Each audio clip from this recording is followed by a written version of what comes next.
Okay, तो अभी हम जो इम्पोर्टेंट पॉइंट पढ़ने वाले हैं वो है कि इश्यूज रिलेटेड टू ओशन। ठीक है, so issues related to oceans क्या क्या हैं, इसमें हम पढ़ेंगे कि ओशन को लेकर क्या सारी जो हैं प्रॉब्लम्स हैं वो हम पढ़ने वाले हैं। तो about 70.8% of the surface of the earth is occupied by water and in order to fulfil this requirement man undertakes many activities. आप जानते हो कि 70.8% सरफेस पे क्या है, it is occupied by water. और मैन को अपनी बहुत सारी एक्टिविटीज़ को फुलफ़िल करने के लिए क्या करना होता है, बहुत सारी एक्टिविटीज़ करनी होती हैं। And this lead to production of huge amount of different type of waste, जिसमें बहुत डिफरेंट टाइप के वेस्ट निकलते हैं, कचरा निकलता है। And these all waste material cause pollution. So pollution of oceanic water is a major and serious issue that have developed in recent time. अब इसमें अलग अलग टाइप का ओशनिक वाटर का पॉल्यूशन होता है जो हम लोग इसमें देखने वाले हैं।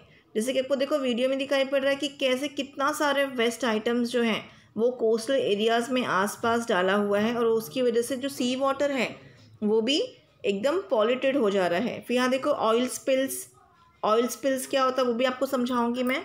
तो हम 1 बाय 1 ये सारे चीज़ें पढ़ने वाले हैं।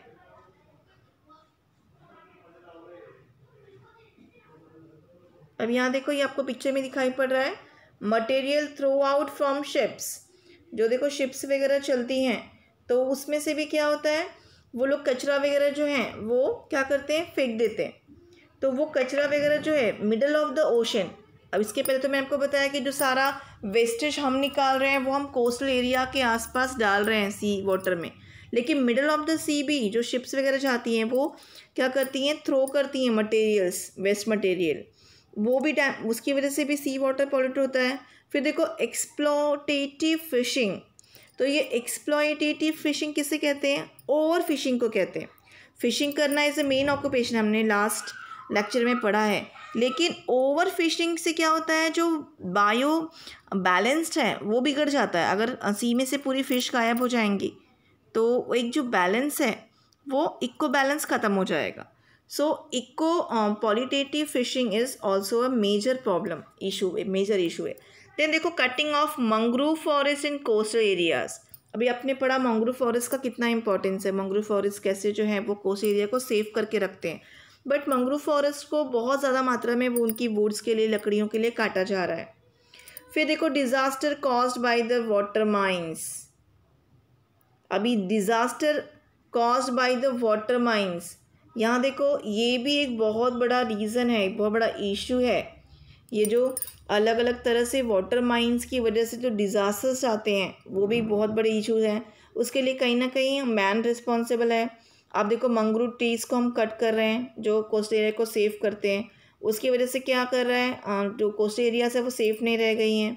और उसकी वजह से क्या हो जा रहा है कि बड़े बड़े जो हैं वो सुनामीज जैसे डिज़ास्टर आते हैं और बहुत सारे प्रॉब्लम्स होते हैं। ठीक है, तो ये सारी चीज़ें जो हैं वो it is a major issue related to ocean. इसके अलावा भी हैं कुछ जो हम पढ़ेंगे।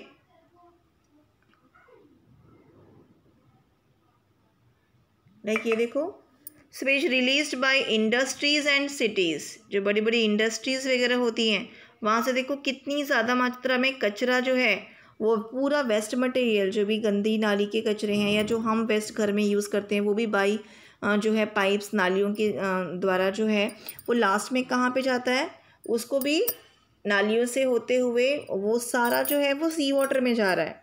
और ये क्या करता है, सी वाटर को पूरी तरह से पॉल्यूट कर देता है। देखो जैसा कि आपको पिक्चर में दिखाई पड़ रहा है, excavation carried out in the seas. अब देखो जैसे एक्सकेवेशन आपने पहले पढ़ा है हिस्ट्री में कि कैसे एक्सकेवेशन में मोहनजोदारो, हड़प्पा जैसी बड़े बड़े आपको सिटीज़ मिली। तो ऐसे बहुत सारे एक्सकेवेशन जो हैं वो सी में भी किए जाते हैं। और जैसे ओवर फिशिंग बायो बैलेंस को ख़राब करती है, वैसे ही एक्सकेवेशन जो सीज़ में किए जाते हैं वो भी कहीं ना कहीं जो है वो एक मेजर प्रॉब्लम क्रिएट करते हैं, एक मेजर इशू डालते हैं ओशन के लिए। ठीक है, तो ये सारी चीज़ें हमने देखी कि issue related to ocean. Oil spill एक बार मैं दोबारा दिखाती हूँ आपको।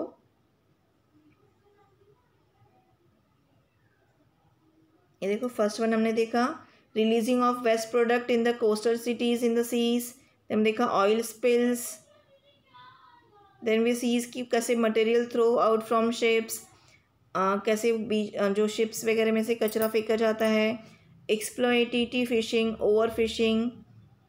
इसके बाद हमने देखा जो मैंग्रोव ट्रीज़ वगैरह हैं उसको कट आउट करना, disaster caused by the water mines. Okay, so ये सारे मेजर इशू हैं related to the seas. Sewage released by industry and cities and excavation carried out in the seas. So all these things listed above lead to large scale pollution of oceanic water. Some coastal regions are proving to be death trap for aquatic animal, and as a result many aquatic animals are under the threat of being extinct. ऐसे कितने सारे aquatic animal हैं जो ख़त्म होने वाले हैं because of this polluted water. Example, the blue whale, some types of sea turtle, dolphins, etc. ये सारे जो हैं वो ख़त्म होने वाले हैं because of this sea pollution. Okay, अभी देखो यहाँ पे आपको ब्लू कलर का always remember a large proportion of the surface of the earth is occupied by water and most of the water is salty. So the living world in this salty water is suffering from the pollution caused by man. We must avoid this. ये बहुत अच्छी बात लिखी हुई है page number 37 पे कि आप जानते हो कि बहुत बड़ी वाटर बॉडीज़ जो है वो पानी के अंदर है और वो हम उन्हें सफ़र कर रहे हैं. सो उनकी सफरिंग्स ना हो इसलिए हमें क्या करना है, पॉल्यूशन जो है उसको नहीं करना है. थोड़ा ध्यान रखना है कि ओशनिक वाटर जो है वो पॉल्यूटेड ना हो. अब हमने क्या क्या पढ़ा उसको एक बार थोड़ा सा रिवाइज़ करेंगे. सो आज हमने क्या पढ़ा, प्लानिटरी विंड्स क्या होती हैं, वाटर साइकिल के बारे में पढ़ा हमने, देन मैंग्रोव्स फॉरेस्ट क्या होते हैं उसकी इम्पोर्टेंस, ओशन एंड रिसोर्सेज क्या होते हैं, ओशनिक ट्रांसपोर्ट क्या होता है, and issues related to ocean. Okay, तो आपका फर्स्ट जो पार्ट आपने देखा था उसके बाद ये सेकेंड पार्ट है आपका लेसन इसमें फिनिश हो जाता है. अब अपने फर्स्ट पार्ट में हमने इस लेसन के जो है वो एक्सरसाइजेस किए थे. आज हम कुछ एक्टिविटीज़ और कुछ जो है जो एक्स्ट्रा क्वेश्चंस हैं वो इस लेसन के करेंगे.